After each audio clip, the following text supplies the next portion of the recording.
Hello student, ये भौतिक विज्ञान की कक्षा है, कक्षा 11 के बच्चों के लिए। हम लोगों ने पढ़ना शुरू किया था तरलों के या द्रवों के भौतिक गुण चैप्टर। इसमें हम लोगों ने सीखा था कि वायुमंडलीय दाब क्या होता है, गेज दाब क्या होता है, किसी भी बर्तन में भरे द्रव के कारण उसकी पेंदी पर दाब कितना होता है, बर्तन में ऊंचाई बदलने के साथ दाब में क्या बदलाव होता है, दाब क्या होता है। ये सारी बातें हम लोगों ने पीछे 2-3 वीडियो में देखी।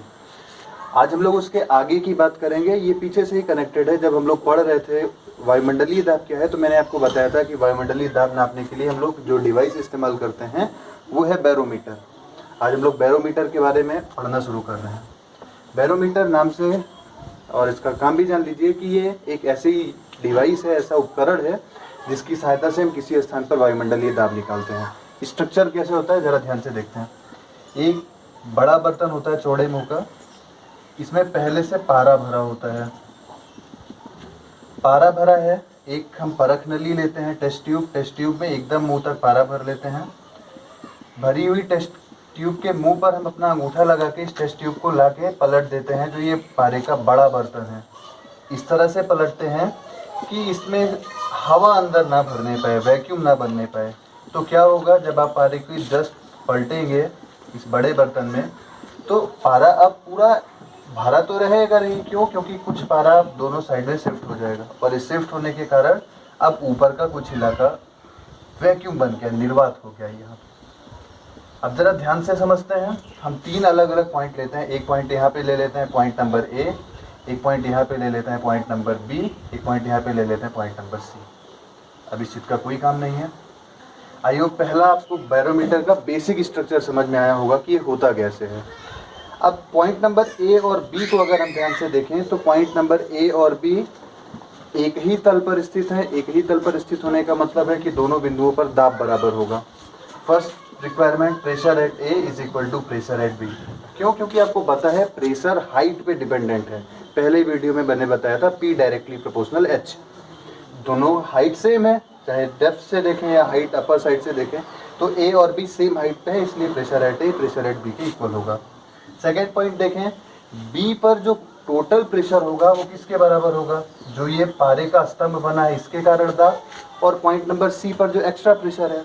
तो अगर अब दूसरा पॉइंट लिखना चाहिए, फर्स्ट पॉइंट हो गया, दूसरा पॉइंट प्रेशर एट बी, तो ये जगह प्रेशर ऑफ पारा प्लस प्रेशर एट सी।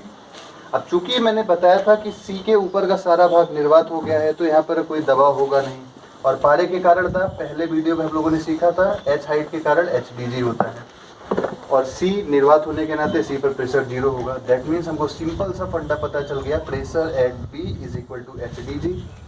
लेकिन अभी क्वेश्चन 1 में हमने सीखा है कि बी पर जितना प्रेशर होगा उतना ही ए पर भी होगा, तो पी बी के जगह पे हम रिप्लेस कर सकते हैं पी ए। पी ए हो गया एच डी जी के इक्वल। और ध्यान से देखेंगे तो ए के ऊपर जो दबाव होगा, अब इसके ऊपर बची हुई एयर के कारण ही तो है, हवा के कारण। अब हवा के कारण जो दबाव होता है वही दाब वायुमंडलीय दाब बोला जाता है। सिंपल सा हम पी ए के जगह पे लिख सकते हैं P0, and P0 is equal to H D G. P0 क्या है? P0 किसी भी स्थान पर, किसी भी बिंदु पर, वहाँ से लेकर वायुमंडल के अंतिम सिरे तक हवा का दाब है। तो किसी भी जगह पे वायुमंडलीय दाब निकालना हो तो हम एच डी जी इक्वेट करते हैं। अगर सामान्य परिस्थितियों में हम वायुमंडलीय दाब निकालते हैं तो ये 76 सेंटीमीटर पारे के स्तंभ के दाब के बराबर आता है। ये आपको याद रखना है, 76 सेंटीमीटर पारे का स्तंभ। अगर हम H के प्लेस पे 76 रखें, पारे का घनत्व होता है 13.6 इंटू 10 का पावर 3। G के प्लेस पे G का वैल्यू रखें और सब कुछ हल करें तो आंसर आ जाएगा 1.01 into 10 to the power 5 newton per metre square. ये पारे के स्तंभ के कारण दाब है। आई होप आपको बहुत अच्छे से समझ में आ गया होगा। बैरोमीटर को वायुमंडल दाब मापी या वायु दाब मापी कहते हैं। तो वायु दाब मापी से रिलेटेड कॉन्सेप्ट क्लियर है। नेक्स्ट जो इंस्ट्रूमेंट हमको सीखना है इस चैप्टर में वो है मैनोमीटर। आपने पढ़ा था गेज दाब। गेज दाब क्या होता है कि किसी भी स्थान पर वायुमंडलीय दाब और उस बिंदु पर दाब का जो अंतर होता है वही गेज दाब कहलाता है। तो गेज दाब निकालने के लिए हम मैनोमीटर का इस्तेमाल करते हैं। क्या होता है मैनोमीटर? जरा ध्यान से देखिए, उसी के आगे कंटिन्यू करते हैं। इसमें एक यू आकार की नली होती है। यू आकार की नली में कोई भी हम हल्का द्रव भरते हैं, कम घनत्व वाला। अब पानी भी भर सकते हैं, पारा भी भर सकते हैं, जो भी द्रव चाहें, बशर्ते कोशिश ये होनी चाहिए कि कम घनत्व का हो।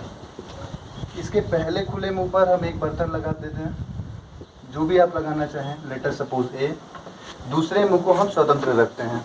अब होगा क्या, जब हम ए पर किसी भी सिलेंडर को, किसी भी पिस्टन को लगाएंगे तो ए पर दबाव के कारण अगर वो बिंदु, अगर हम नाम रख लें, यहाँ पे एक पॉइंट रख लेते हैं, इसको एक्स नाम दे देते हैं, यहाँ पे एक पॉइंट बना लेते हैं ए, यहाँ पर एक पॉइंट बना लेते हैं बी। तो अगर ये एक्स सिलेंडर नहीं लगा होगा तो ए और बी पर द्रव के स्तंभ की ऊंचाई बराबर होगी। लेकिन अगर एक्स जो सिलेंडर लगाया गया है इसका प्रेशर बी के प्रेशर से ज़्यादा है, तो इधर से द्रव स्तंभ पर दबाव लगेगा और दबाव लगने के कारण बी के तरफ पारा या जो भी द्रव भरा होगा वो सामान्य से थोड़ा ऊपर उठ जाएगा। अब एक्चुअल में मान लेते हैं हम ये थोड़ा ऊपर तक था, तो इधर से जितना शिफ्ट हुआ है वो उतना शिफ्टेड पार्ट यहाँ हमको आराम से शोन होगा, दिखाई देगा। ये पॉइंट बी हो गया जो ए के ठीक सीध में है, और यहाँ पे एक पॉइंट हम लोग कंसीडर कर लेते हैं सी। जरा एक्स जो बर्तन में भरी गैस है इसके कारण दाब हम मान लेते हैं पी एक्स। क्या क्या डेटा हमको यहाँ से मिल रहा है जरा ध्यान से समझते हैं। पी एक्स की वैल्यू, प्रेशर एट ए जो होगा वो प्रेशर एट बी के बराबर होगा। अभी हम लोगों ने सीखा एक ही सीध में एक ही तल पर होने के नाते, first point. Second point, pressure at A कितना होगा, वो एक्स के बराबर जो भी आएगा वही होगा। थर्ड पॉइंट, प्रेशर एट सी कितना होगा, वायुमंडलीय दाब के कारण, क्यों, क्योंकि सी के ऊपर तो हवा ही है।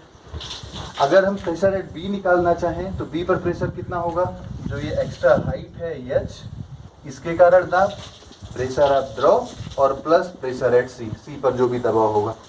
तो एच हाइट के द्रव के कारण दाब कितना होता है एच डी जी, और प्रेशर एट सी कितना होगा पी जीरो। और प्रेशर एट बी हम लोग पता कर चुके हैं किसके बराबर होगा, प्रेशर एट ए के, और प्रेशर एट ए कितने के बराबर होगा, पी एक्स के। तो सिंपल सा फंडा, पी एक्स को हम लिख सकते हैं H D G plus P zero.